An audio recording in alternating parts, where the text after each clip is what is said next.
Hi there everyone, I'm Connor and you're watching What's Trending on YCharts.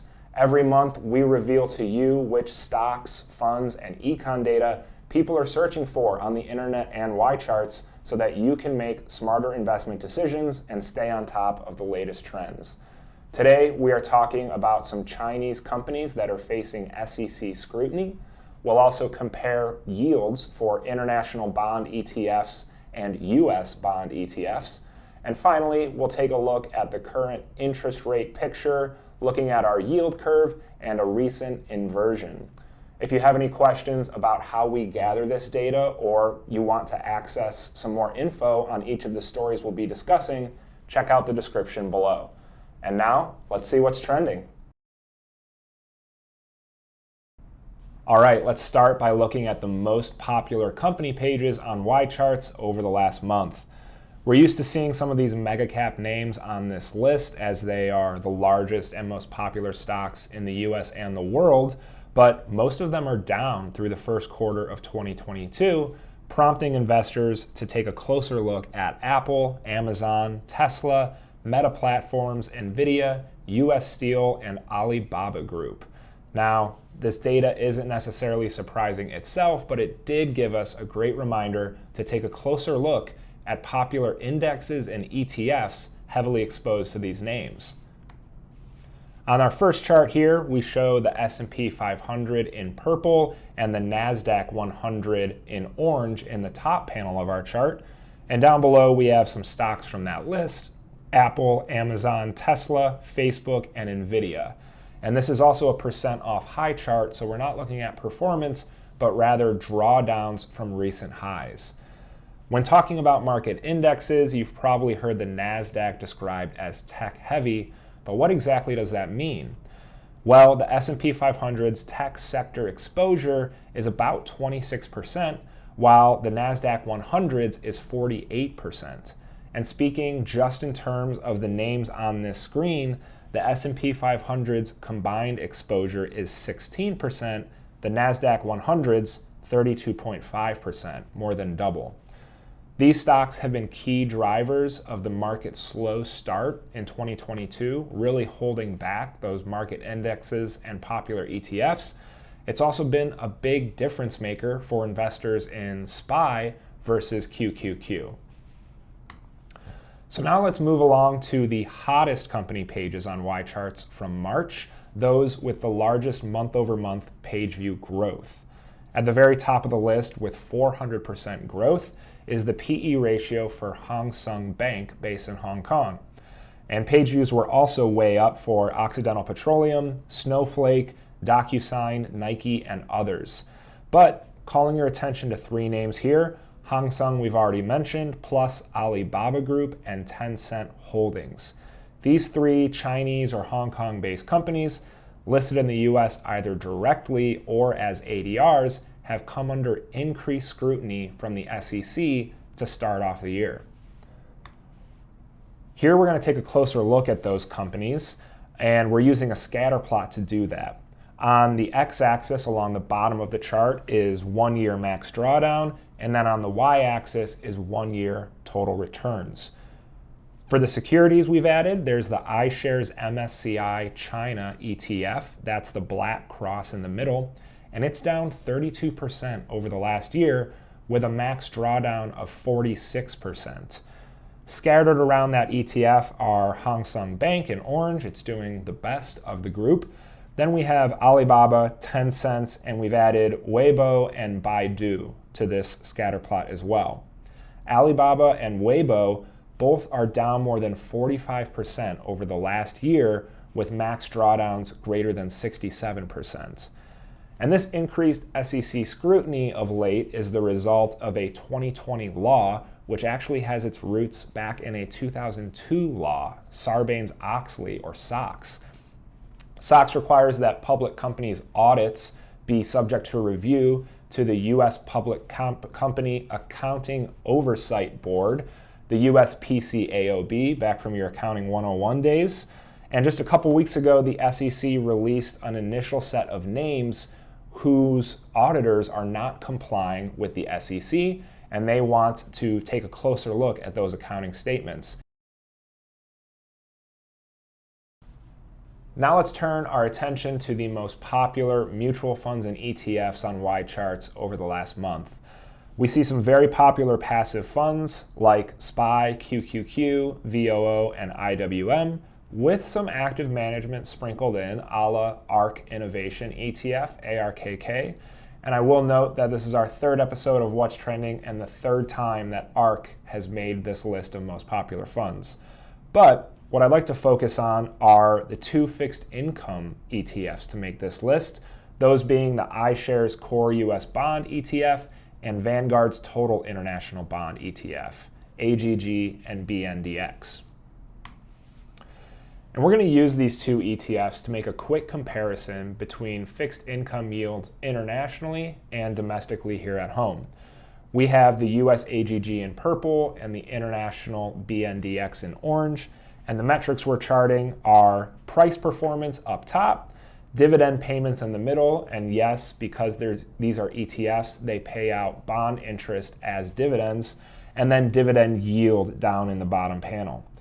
Over the last 5 years, AGG and BNDX are about even, down 2.5% and 4.2% respectively, but on an annual basis, that's not very material. But the dividend payments and yields are very different between the two.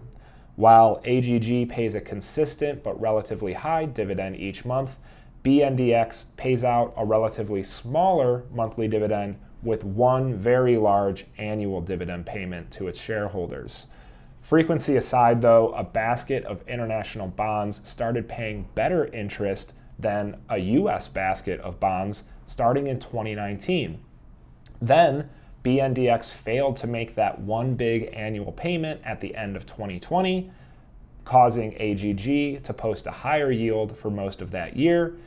But now things have reversed again. BNDX made its largest dividend payment to shareholders at the end of 2021 and is now yielding better than AGG, representing US bonds. And now we'll look at the hottest mutual fund and ETF pages on YCharts from March. We have a good mix of fund categories here, ranging from equity, fixed income, and commodities. And specifically, at the top of the list, that alpha-centric income fund, CraneShares China Internet ETF, which is also down badly over the last year, the PIMCO Income Fund, a couple different large cap mutual funds like the Vanguard 500 and Total Stock Market, plus a mid-cap growth fund, T. Rowe Price's New Horizons. Rounding out this list are TLT, an ETF tracking long-term bonds, the Spider Gold Shares, GLD, and the VanEck Russia ETF, RSX. And a quick note about RSX, they've actually frozen new orders for purchases and redemptions. So in light of the Moscow exchange being closed, this VanEck ETF and a lot of others tracking Russia are basically operating like illiquid mutual funds. That fact, plus sanctions on Russia from around the globe, have caused RSX to drop by 98% in terms of total NAV return. But let's take a closer look at GLD and the interesting trends playing out for gold post-COVID-19. In this visual, we have the Spider Gold Shares, GLD, in the top panel, with its price return in purple and 30-day average volume in blue. Then the panel below, the gold line, of course, represents the price of gold in US dollars per troy ounce. We also have those vertical gray bars representing the recession in early 2020. And a quick flashback, you'll remember that when COVID-19 first caught global attention, gold actually sold off considerably and fell down to about $1,500 per ounce. And you might recall also that this was pretty unexpected, and people started to question if gold is indeed still the safe haven that it once was. But later in that year, during the summer of 2020, GLD and gold would both go on to set all-time price highs. There's been a slight retracing, or perhaps you'd call it a time correction for GLD and gold in the time since, but those all-time highs were nearly reached again in Q1 of 2022. One other interesting insight here is that average 30-day volume for GLD, when the ETF was crashing in early 2020, that volume metric hit its all-time high. So it seems a lot of GLD investors took advantage of a very good buying opportunity. All right, and now the most popular econ data pages on YCharts from March 2022. Topping the list, the US retail gas price, followed by the 10 to 2-year Treasury yield spread. Also further down the list, the 10-year Treasury rate, the 5-year and the 2-year rate, and also the 30-year mortgage rate, EU natural gas price, CBOE equity put to call ratio, and the price of diesel in the US. A few patterns emerging here very clearly. Lots of folks on the internet and YCharts are searching for interest rates and gas prices. But let's dial into that Treasury yield picture where things have gotten a little inverted. This is a very long-term view of interest rates over time, going all the way back to 1977 to present. Our top panel shows the 10-year Treasury rate in purple, the 5-year in orange, and finally the 2-year in blue. And the first thing you'll notice is that significant interest rate compression since peaks in the 1980s. Now, we're definitely not getting 15% yield on 5 and 10-year treasuries right now, but there is a similar potential warning sign starting to rear its head. So down below those rates, we have in pink the 10 to 5-year yield spread, which is currently inverted. And in lime green is the 10 to 2 spread, not quite yet inverted. We also have those gray vertical bars here representing US recessions. And you'll notice that going back to 1977, as these treasury yield spreads go negative or invert, they're typically followed by a recession. And while the 10 to 5 spread is already inverted, the 10-2 is most popular to use as that recession indicator. And again, not inverted quite yet.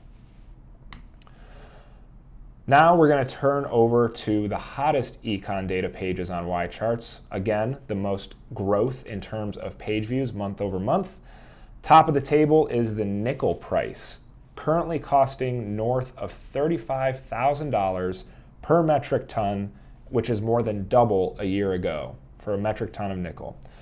It is followed by US crude oil production, and further down some related metrics, OPEC crude oil production and US oil field production, US retail gas price, California gas price, and some more obscure indicators here, the fertilizers price index, the potassium chloride spot price, or potash as it's typically called, and sunflower oil price.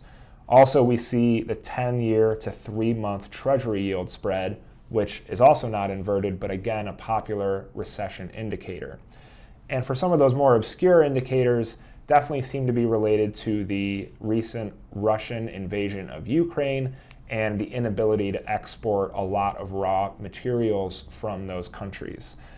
As oil is dominating our list and it's increasingly timely in 2022, let's take a closer look at oil.